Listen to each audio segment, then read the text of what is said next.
Tonight we're talking about Islam and whether its values conflict with a democracy. And I want to talk a little bit about multiculturalism. Noni, you say that multiculturalism has failed in relation to Islam. Why? It's only one-sided. Multiculturalism is only in the West.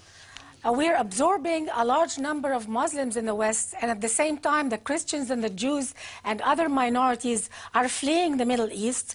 Their churches are being burnt, and nobody's talking about it. Where is the religious freedom of minorities in the Middle East? The Middle East now is rejecting any other religion. So it's a one-sided multiculturalism. And there is a terrorist and attack almost on a daily basis now in the Muslim world. And I see that moderate Muslims who are in your audience are more concerned in convincing the West that Islam is a good religion and it's a peaceful religion, and they are not addressing the problems in their countries of origin. Okay, Mr. Iqbal, your Aslan, response to that? There are women, they are not standing. I think Noni's response is very simple. Okay, Noni, I'm just getting a response to what you're saying. I just want to say one thing. Okay, very quickly. They are not standing up to the radicals in Islam who are terrorizing the West. Okay, Iqbal, your response to that? Absolutely not. There has been a response here that she said her blood boils when she hears about terrorism in the name of Islam. What we're saying is that if you look at the root causes of some of the problems, let's get the issue of Palestine sorted out. That is the root cause of a lot of the problems within, and really getting a lot of young Muslims radicalized. There's oxygen for them. Given that that's not going to happen overnight, and it's not, the second, what about the issue of multiculturalism? Sure. I mean, do you think there is a problem around this issue in relation to multiculturalism that's different to what's happened with previous groups? Because if we're talking about Islam, we're talking about a vast array of different ethnic groups for a start, and multiculturalism has previously been discussed and debated around ethnicity rather than around religion. One of the things that I was told by a Vietnamese Chinese in Sydney at a youth festival about 5 years ago was, thank God it is the Muslims now. The pressure is off us as Chinese and Asians in Australia. In Australia. Now this as is. A proud Canadian, let me finish. Let me finish. Alex, you're from Canada here, and let me speak about Australian experience. Very much the Australian experience is that Muslims in this country, I'm talking about the young Muslims, are very much part and parcel of Australia. They have moved on. Of course they are Muslims, but at the same time they embrace all the qualities of Australia. And, and as far as they are given a fair go, then I think there's a very bright future for Australian Muslims. All right, Mike Jury. I've met many Christians who've left the Middle East hoping to come to Australia, feeling they'd leave behind a society in which they were inferiors in their own native lands. And they are disturbed about the rise of more separatist radical Islam in Australia. It's not necessarily the mainstream, but it is a voice. And the problem with multiculturalism is that it's kind of arrogant. And the arrogance is the assumption that everyone will buy into our values because they have to be superior. But what's different about Islam is it's not just a type of food you eat or a way you dress. It's a total system of life driven by values, and I disagree with Reza. Islam has values, and that is the following the Quran and the example of Muhammad, and they form people very profoundly. And for some Muslims, it creates a vision of a very different society and a hope that that will be established. And so what are you suggesting be done about that, though?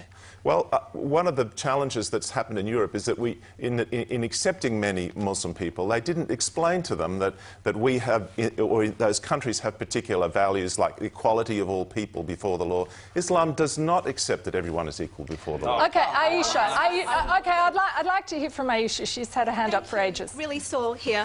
I'm a Muslim woman, obviously. I'm also an Australian. I've grown up here all of my life. I came to this country when I was 6 weeks old, so I can't speak to this idea that Ms. Darwish is talking about leaving the Middle East and so forth and going into multicultural countries. Now, if we think about multiculturalism and how it's actually evolved in Australia, one thing that really irks me is that It's the language which frames the multicultural debate. Yes, multiculturalism in recent decades has become a very dirty word.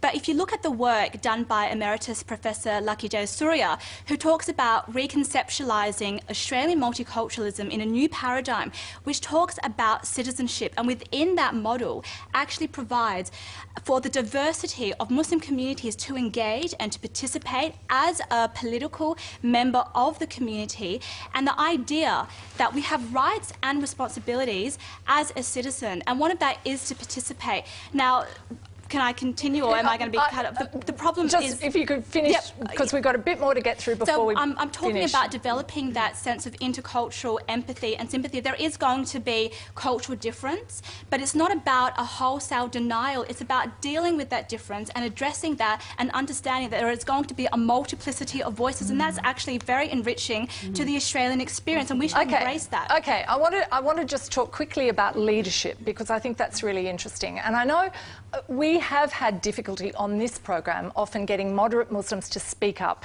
against extremist elements, to speak out against things that they say they have strong views about, but they're fearful of doing that. Now, I'd like to get a response from some of the Muslims here about that and about why that is and how you deal with that. Aisha, do you have a view on that? Yes. Well, if we have our leadership, or we have people in leadership positions, obviously they're going to have their own opinions, and they are free to express them, because we live in a country which respects freedom of speech. But do you think moderate Muslims find it hard to speak up sometimes? If I'm able to finish, they do? but we have a responsibility as moderate Muslims to enter into the debate and to contribute and to fill that space, so the debate isn't hijacked by two extremes. Moderate Muslims are the problem, okay? Look, moderate Muslims are the problem. they're the problem. They're represented in Islam that ultimately allows other Muslims to reject it, okay, because they don't want to deal with the fundamental problem of how Islam has to integrate. Okay, Randa, your response to that, and who should speak on behalf of Exactly, because when we have this debate about moderate Muslims are the problem, they don't represent Islam. Well, who are you to define Islam? We're all here trying to understand the divine will. Ultimately, it is for God on the day of judgment. You've been misrepresenting. That's a misrepresentation of leadership. Okay, let her finish, Yasser. I think that there is a crisis of religious authority worldwide, and there are many reasons. One of them is colonialism. You used to have training seminaries which were independent. They were usually established through private endowments. All of that collapsed after colonialism, and there has been a crisis in religious authority.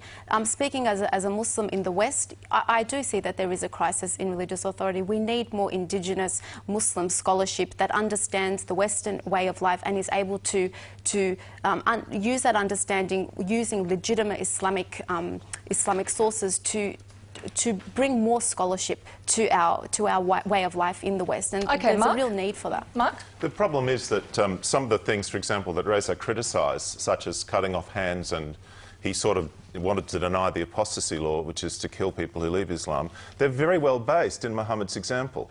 One of the reasons why people in the West are getting nervous about Islam is they actually are reading the Quran, and they're reading the life of Muhammad, and they're finding out that he declared that he was the prophet who was victorious through terror. And that is disturbing to people. Okay, gentlemen here. We will have to wrap up in a minute. Yes. Yeah. Well, when we talk about Islam, we think Islam merely as a culture. We never think about the political nature of Islam. We go back at the history and we have a look at it. Islam was very, very political right from the beginning. It is a system, like the liberal democratic system that's very, very dominant today in international system. Islam is such a system. Unfortunately, and that word is totalitarianism. No. And that's what it is. Just give me a second. It's not. Okay, one at a time. Just finish quickly. It's not totalitarian. We look at the human rights. People say that it is incompatible with human rights. Islam was the religion that stopped people, from burying their women alive. You look at the 60 years, the first 60 years of the Islamic history, you have a look how much protection the Prophet and Islam provided for the Jews who were living there. How much protection Islam provided for the Christians who were living there. They don't know.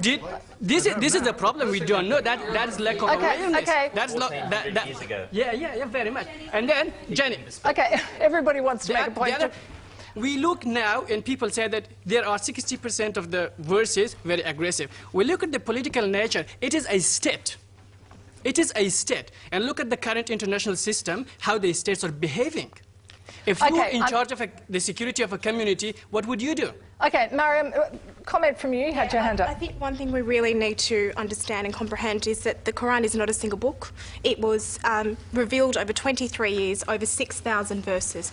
And often there were instances where verses were actually revealed in response to situations taking place in those times. That's the context that is not being shared, and that's the context, you know, that's the thing that we're not actually focusing on. The other point I'd like to make, if that's okay, is that you talked about, you know, moderates speaking out.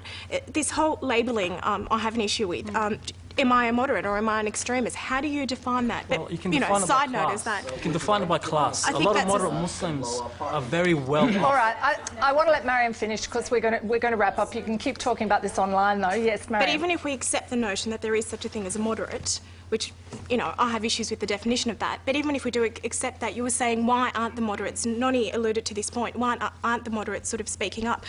I think the voice of the extremists seems to, you know, seems to be louder than the voice of moderates, and that is an issue. Christians and Muslims. Exactly, that's a valid point. What I'd like to point out, though, is that unfortunately the opportunity is not given to the so-called moderate as much as it is given to groups like, for example, Hizb ut-Tahrir or other extreme, you know, sort of Okay, well, it has been given tonight, and we are out of time. And I'm sorry I have to cut you off, but we do have to finish here now. But we can keep going online, and we do want to keep going online.